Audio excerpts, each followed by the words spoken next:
내가 어른이 됐을 때쯤이면 똑똑한 어른들이 다 해결해 줬겠지? 10년 전보다 나아진 게 아니고 훨씬 더 악화되어 버린 거예요, 상황이. 말이 아닌 행동으로 해야 된다? 지금 기후위기에 이미 고통받고 있는 사람들이 있잖아요. 기후위기는 기다릴 수가 없는 문제거든요.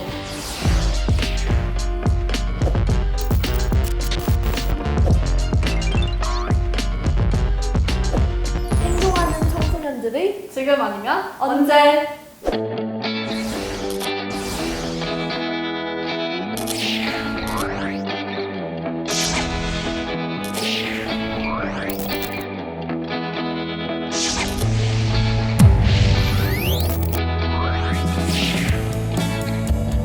그레타 툰베리랑 해외 청소년들이 먼저 결석 시위를 하는 이런 움직임을 처음에 접했어요.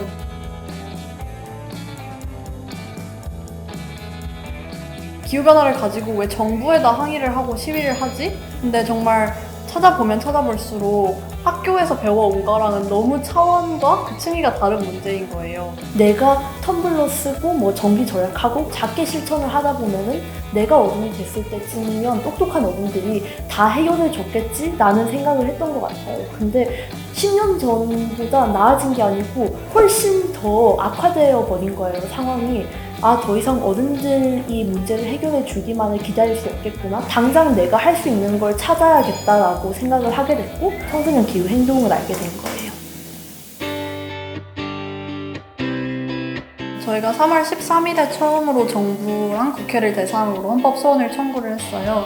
정부랑 국회가 당연히 기후변화에 적극적으로 대응을 해서 청소년이 조금 더 쾌적하고 안전한 미래를 보장받을 수 있게 노력을 해야 되지만 사실 현실은 전혀 그게 이루어지지 않고 있다는 취지였어요. 그래서 3월 24일에 다행히 헌법재판소에서 사전심사를 통과시켰다는 소식을 듣게 됐거든요. 그러니까 헌재가 이거를 적합한 사안이다라고 판단을 하고 본격적인 심사에 들어간 거니까 저희는 그것만으로도 뭔가 승소의 가능성 그리고 변화의 희망을 좀 봤던 것 같아요.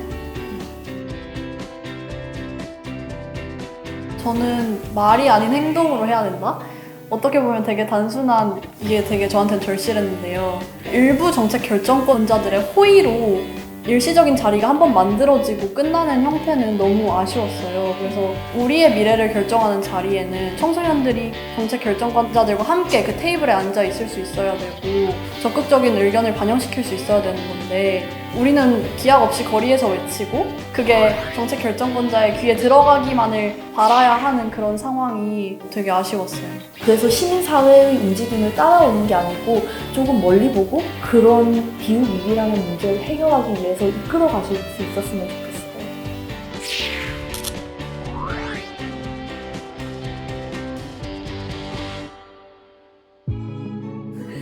일단 저희 세대는 SNS 이용을 굉장히 활발히 하는 세대잖아요. 그래서 SNS 상에서 계속해서 기후변화에 대해서 이야기하고 기후 대응을 요구하면은 그런 정책 결정권자들의 귀에도 계속 들어가게 돼 있거든요. 그리고 청소년 기후 행동같이 기후 대응을 요구하는 단체를 지원할 수도 있고 기후 대응을 앞장서서 해나가고 있는 많은 대기업들 저탄소 경제로의 전환을 위해서 굉장히 앞서 나가는 곳들이 많거든요. 저희가 지금 가장 캠페인을 주력해서 하고 있는 분야가 석탄 화력 발전소인데요.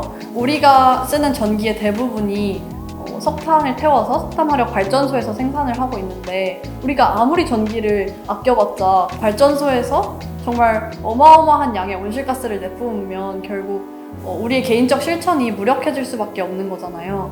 우리가 전기를 아끼는 실천은 계속 이어가되 동시에 시스템의 변화, 그런 산업 구조의 변화를 요구하는 목소리가 조금 더 커져야 하고 정부와 기업을 압박하고 움직일 수 있는 건 결국 그런 시민들이라고 생각해요.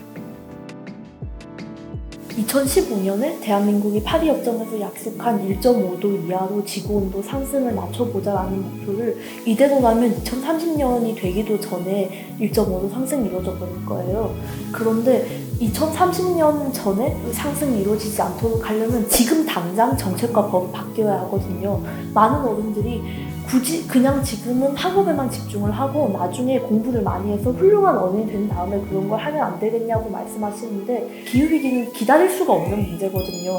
저는 기후위기가 닥치면 사회적 약자들한테 가장 가혹하게 작용할 점이라는 대해서 되게 문제의식을 느꼈어요. 우리나라에서도 폭염이 닥치면 가장 피해를 입는 사람은 에너지 빈곤층이고, 우리나라가 온실가스를 많이 배출하면 결국 지구 반대편에 있는 개발도상국 국민들이 삶의 터전을 잃어요. 근데 이런 시스템 안에서는 결코 그 고통으로부터 저도 자유로워질 수 없다는 생각이 많이 들었어요. 그래서 저는 그 고통으로부터 눈을 돌리고 싶지 않아서 지금 여기를 살고 있는 시민으로서 어떤 변화를 가져올 수 있을지는 확신할 수 없지만 그래도 미리 포기하고 싶지 않고 제 미래를 지키고 싶은 마음이 있기 때문에 행동하고 있어요.